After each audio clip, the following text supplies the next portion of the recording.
Okay, folks, we are getting back to the causes of World War One that you started earlier this week.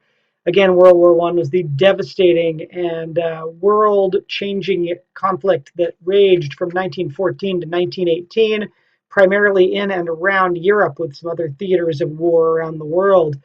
Devastating war. We are going to look at the starting lineup of the different countries that we were discussing last class. So, of course, there's the Austrian-Hungarian Empire here, which has been having lots of problems, particularly with the areas around it that are not German-speaking or Hungarian-speaking. Different cultures around it that they are currently occupying, in particular down here in the Balkans, with Bosnia and Herzegovina, which happen to border Serbia. Yes, Serbia is a big chunk of the Balkans, and it is the central country, probably the largest and most powerful one there today. And at this point in time, it was the only major independent one in the region. The rest were possessed by different empires: the Austro-Hungarian Empire, the Ottoman Empire, which, as we will remember from the last lecture, led to a drive for a pan-Serbian nationalism that was trying to form some kind of a Southern Serb or Southern Slavic, sorry, not Pan-Serb, but Pan-Slavic nationalism, which is going to lead to some kind of Pan-Slavic combination of all these different people who are around here who would be considered to be Slavs under their culture and languages, which are fairly similar. However, as much of a slip as it is to say Pan-Serb, it's important to remember that might actually be appropriate because Serbia definitely saw itself as the center of any such efforts. Britain to the north, which has been merrily going about its way, colonizing the heck out of most of the world and being very successful at it, and aggravating Germany in the meantime, who we'll talk about in a minute. France doing the same thing, but also having recently lost a war against Germany and losing some of its land here along this region to Germany, which was now a pretty strong military power kind of out of nowhere after it unified in 1871.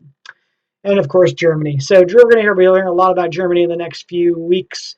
And there it is. They're going to be running into all kinds of stuff. They're a little behind in the unifying and nationalizing and all that stuff, sweepstakes, and a little behind in the colonizing, and kind of got the scraps, what they saw as the scraps of the colonies, and they were not too happy about that. Italy, well, they actually had a unification, also not too far removed from Germany's, and Italy had been a bunch of little kingdoms that were now called the Papal States that were now formed into one country as well. And Italy had its own national kind of nationalist idea, based on a very glorious past in part, which would be the glory of ancient Rome. And of course, Russia, which is absolutely big, as I mentioned, very big, very big. Lots of no people around here, lots of people here. At this point, like we talked about in the Russian Revolution, quite rural, slowly industrializing. Just built a railroad over to here, but it's going pretty slow. All kinds of issues with the government, but they're fighting for what they can get, especially warm water ports down here and over here. And they just lost against Japan over here, remember? So losing against Japan, kind of embarrassing for them, made them seem like less of Europe. And then over here, constantly having conflicts with the Ottoman Empire and also Austro-Hungarian Empire and other European powers over Crimea here, which has been a flashpoint up to the present. This is also, Crimea is part of Ukraine, in fact, which was at this point part of the Russian Empire and has been on and off part of that for a very long time, and now is an independent country that's currently in a conflict with Russia. So again, we get back to the 5 causes of World War I. Remember, militarism, alliances, nationalism, imperialism, and assassination. That together makes mania. It's an important term to remember. It's going to help you remember it. Mania, the mania of getting into World War I. These are some images of what people saw in World War I. They are horrific. They are the stuff of nightmares. World War I saw the introduction, the true world introduction on the world stage of the Industrial Revolution being applied to warfare. Tanks, massive bombs that would clear entire regions of countryside, trenches dug that were filled with concrete and different fortifications and would get bombed. machine guns that could kill hundreds of people in a very short time, gas masks to prevent poisonous gas attacks, airplanes. Wow, they actually had airplanes going now, and they would drop bombs from those airplanes. Not big ones yet, usually just grenades at this point, but a lot of what the airplanes were used for was surveillance and big ships. We will get more into all that stuff. Big armored ships, battleships, in fact. Um, and this is the thing that ties into these causes. You can see this comic, which is a little bit of foreshadowing to how things go, but the alliance system created a lot of problems. So here we go. Propaganda poster from Britain. Are you in this? Britain obviously pushing for some kind of a vision for its necessity to fight in World War One. And there we go with a meeting of the Germans. There's Bismarck. And of course, imperialism, right? There's imperialism, that the image we had from the test. In the rubber coils, King Leopold of Belgium. Just a good image that kind of encapsulates what was happening in Africa at the time and what these imperial powers were fighting over in part. And assassination. Yes, this is the famous image of the assassination of Archduke Franz Ferdinand by Gavrilo Princip here that we will be talking about coming up. But let's go back a little first. First off, let's talk about the overall figures. Some 60 million people fought in World War I. At least 8.5 million soldiers died. Over 9 million civilians died. Likely around 20 million people, some not ever known or accounted for. Incredible number of people died. 21 million people disabled or seriously wounded. 21 million people. And this included a lot of civilians as well. And it's very important to note that this was one of the first times in history where civilian populations were such an incredible part of the damages and the casualties of warfare. There had always been some civilian populations that have been targeted in wars, but this is when it truly became the modern way of warfare that unfortunately became standard following this. In France, for example, there were 250,000 buildings destroyed, 500,000 buildings damaged, 6,000 square miles of territory devastated, just absolutely torn to hell. It was a very, very brutal conflict. Militarism. Militarism. Yes, this picture can give you an idea of what militarism is about. That's a very big gun, by the way. It fires huge artillery rounds, around the size of a human being, big cannon shells that can make a very big crater and cause a lot of damage to a lot of people or destroy cities. Militarism is the glorification of military weapons and war. European nations adopted a militaristic stance in the late 1880s to acquire and protect colonies, as well as to dissuade aggression by rivals. And part of this included building up meaner and nastier guns and weapons, which had to do with the Industrial Revolution, which was making all of this kind of stuff possible. The Industrial Revolution was being applied to warfare. So I want you to think about prompt number 6 right now, as you're thinking about militarism, as the glorification of military weapons and war. What is an example of militarism that we see in the Bay Area every year? We see it every year. Your hint, it's high up. Pause and write on your sheet.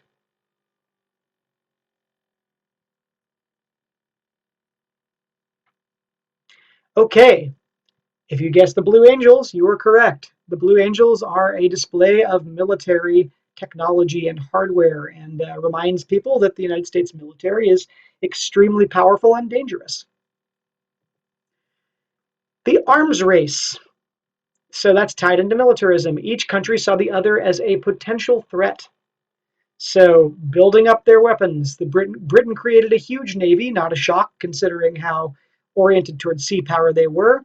They had their 2-power rule. They were going to be ruling by sea, absolutely, and that was extremely important to them.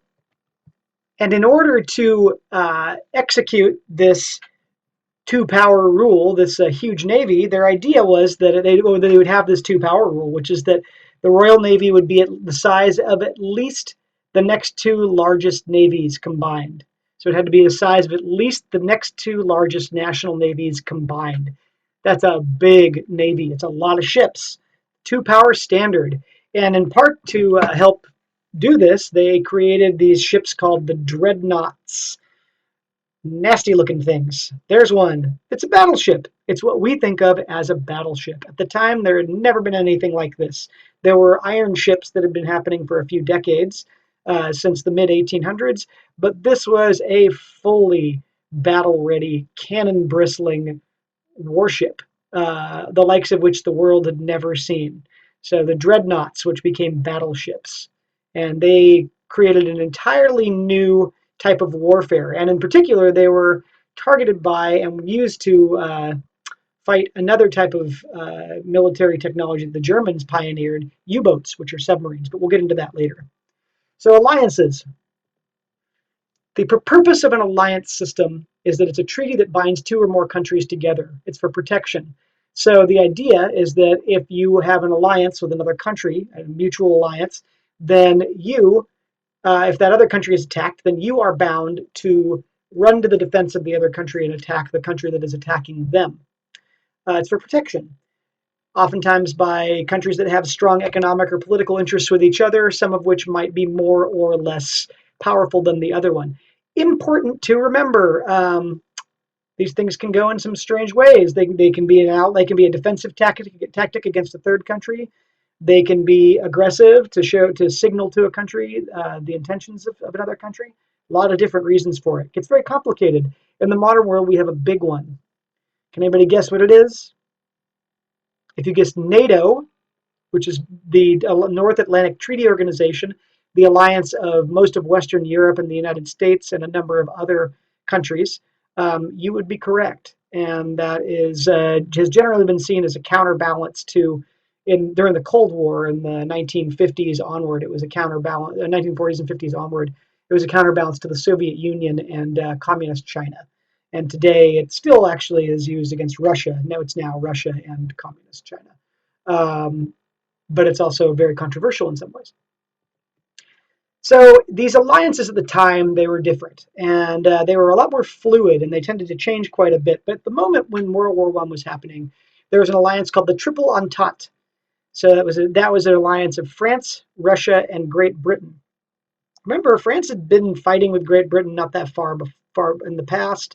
Everybody was kind of mistrustful of Russia, but they had strategic interests, because then against that was the Triple Alliance, and that was Germany, Italy, and Austria-Hungary. So Germany and Austria-Hungary, again, had just fought a war a few decades prior, but they kissed and made up pretty fast, and they were making up this new alliance, which Italy, as another new country, joined up with what they saw as some of the most rapidly Germany, which is the most rapidly industrializing country in Europe, and also they had close ties with Austria-Hungary and bordered it in a number of places. So this fuzzy looking chart is very important to think about. Here is how things look. So the Triple Entente is over here, right? There's Russia, France, and Britain. This shows when the alliances happened. 1894 between Russia and France, 1907 between Russia and Britain, 1904 between France and Britain. And then over here, the Triple Alliance. Italy, Austria, Hungary, and Germany. 1882 between Italy and Austria, Hungary, shortly after Italy became a country. 1882 between Germany and Italy, so they've made their mark pretty quick with each other. And then Germany and Austria-Hungary in 1879. So they've been together for quite a while. This alliance is a bit more recent for the most part. And then here in the middle, which we're going to be getting into, is Bulgaria and Serbia, which are both in the Balkans, and we're going to be a very important point in how this war developed. Down here is the Ottoman Empire, which we talked about, which ended up joining early in the war on the side of Germany, on the side of the Triple Alliance, which in the end did not do so well for them. So you can also see the different ones. The green is the alliance, and brown is a treaty of working together, and then mutual aid are these yellow ones. And the mutual aid is defensive, and we're going to run into some issues. So looking at the chart, where do you think World War I is most likely to start? So prompt number 7. Where do you think World War I is most likely to start? Pause. If you guessed around here, you would be right. In particular, in Serbia. We will be talking all about that. So before the start of the war in 1914, this is how it looks on a map. Here's Germany, Austria, Hungary, and Italy, right? There's this big chunk. It's a lot of land. And then that's the Triple Alliance. The Triple Entente here is Great Britain, France, and Russia. Separate, but then there's also these. So that's a little interesting. Strategically, that might make things a little complicated for these countries. But, there's a lot going on. And, of course, down here we have unaligned states. But maybe there's some certain mutual aid going on. So we are talking about a situation that was about to get very, very hairy.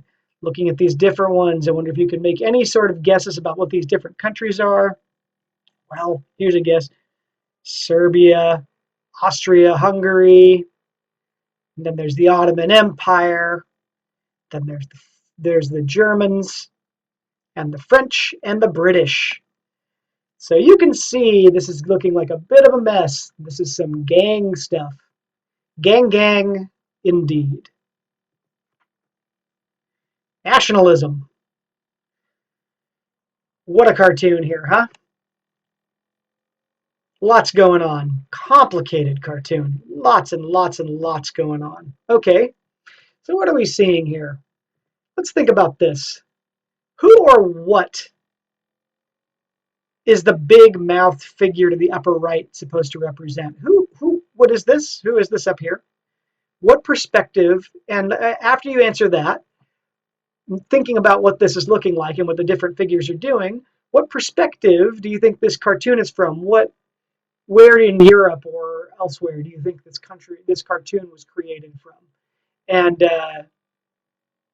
why? Pause. Okay, if you guess this is Russia, yes, you are absolutely right, and it's seen as looking like a devouring force for Europe. In particular, then you look at who is looking like a caricature and looking more heroic.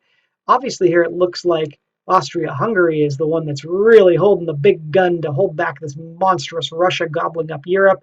Here's Germany looking heroic as well, holding up them and holding back all these chaotic French people and these clownish British people. So I think you might be able to get an idea from that about who might have done this, albeit maybe their allies aren't being portrayed in the most positive light. Nationalism. So along with other definitions that we've talked about pertaining to borders, remember we talked about nationalism being the idea that your country is actually better than other countries. It's superior to them. Nationalism is also the belief that one's greatest loyalty should be to a nation of people who share a common culture or history.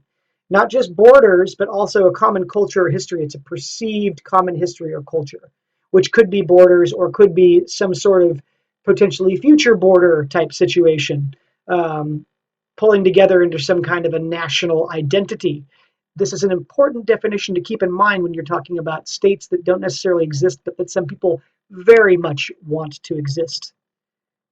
In particular, smaller nations that were dominated by or carved up by these empires wanted independence, and some ethnic minorities in these areas, and particularly in the Balkan region, Slavic minorities were willing to use violence.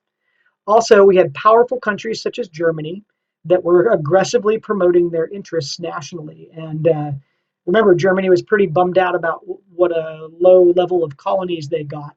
And so they were seeing themselves as needing to have more room to broaden out their massive industrial expansion in markets in the same way that England and France did. And they felt like they had been cheated a bit.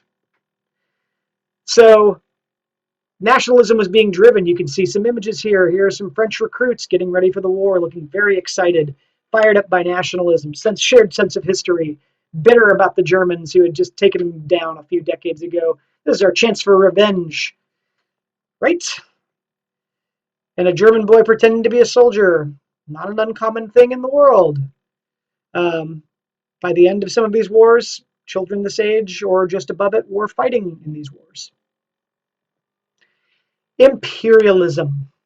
So, of course, we talked about imperialism, right? What a map here. Major world states and colonial possessions in 1900. Wow, it is a very complicated map. But you can see here, especially if you're looking at the German Empire, is this kind of like sideways stripe. This is German, this is German, and this is German. Lots and lots and lots of French, lots of English, some Dutch, some Holland actually, and then there's Belgium here. But Germans did not get what they saw as being a particularly good deal in this. Meanwhile, the Russians are just up here kind of like expanding on their own territory and intimidating other areas of Europe that think that they're in the imperial ambitions of Russia. Of course, little did they realize that Russia was not particularly industrially developed, but it did have some very hardy and tough people. And that will play very intensely coming up here too, as it ends up industrializing. So why was imperialism a cause? Remember, this is a picture of England as a big octopus putting its hands everywhere. Just a little note here, Boers land, that would be South Africa, right? There's Australia, Egypt, India, Canada, Jamaica. Remember, Egypt had just been part of the Ottoman Empire very recently, and England took control of that. So England had a lot of tendrils out. So there are tensions from this. The race for colonies led to many near wars between European countries. And this, of course, is depicting what we remember talking about from the battle over China. China depicted as a slain dragon here because China was such an enormous economic and political superpower. But in its time of weakness, in a relative time of relative economic weakness, it was carved up into these spheres of influence by the different powers: Russia, Germany, United States back here, uh, the French, Austria, Italy, Japan, all these different countries. Actually, the French are here with this. I believe this is the English lion. So you got all this stuff going on. So lots of conflict. In summary, there is a ton of competition happening. So again, we're getting back to this chain reaction of alliances and all these conflicts and all these different tensions. The crime of the ages. Who did it? Who really started this thing? Who ended the peace of Europe that had been relatively steady for close to 100 years? Well, you're seeing these winds, right? The winds of the armed race, the winds of these nationalist movements blowing onto this fire, this kindling, getting started with all these different parts of the fire. Sarajevo here that's the match that's being lit. And we'll talk about that in a minute. That is a city in Bosnia where something very important happened. The Triple Alliance, colonial rivalries, naval races, the arms race, the Balkans, Pan-Slavism, Bosnia, all these different things, the wars, Alsace-Lorraine, which is the area on the border of France and Germany. So there's this lit match. What was happening in Sarajevo, right?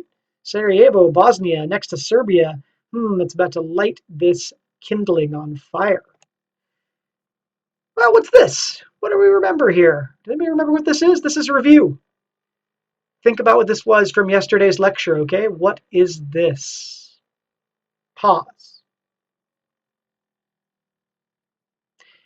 Yes, if you guessed it as the symbol and the stamp of the Black Hand, you are indeed correct. It is the Black Hand, the pan-Slavic group that was trying to go for a Southern Slav nationalist state. This says "join or die" in Serbian, which you can read if you also can read any other Slavic language. You can generally read one Slavic language to the next, although it's harder to understand it spoken. Commonality of culture. So what's the deal with them? Well, let's look at the Balkans. Here's Bosnia and Herzegovina, Montenegro, Serbia, Croatia, Slovenia, Moldova, Romania, Bulgaria, Macedonia, Albania, Greece, Turkey. All these areas, these are considered to be the Balkans. They are at the crossroads between what is commonly seen in Europe as the East and the West. Basically, from Turkey on eastward to the Middle East, and then up in the areas of Europe, they are a very important world crossroad and have been for a very long time. The Balkans also happen to be what we would call a powder keg. What happens when you drop a match on a powder keg? That's a keg full of gunpowder.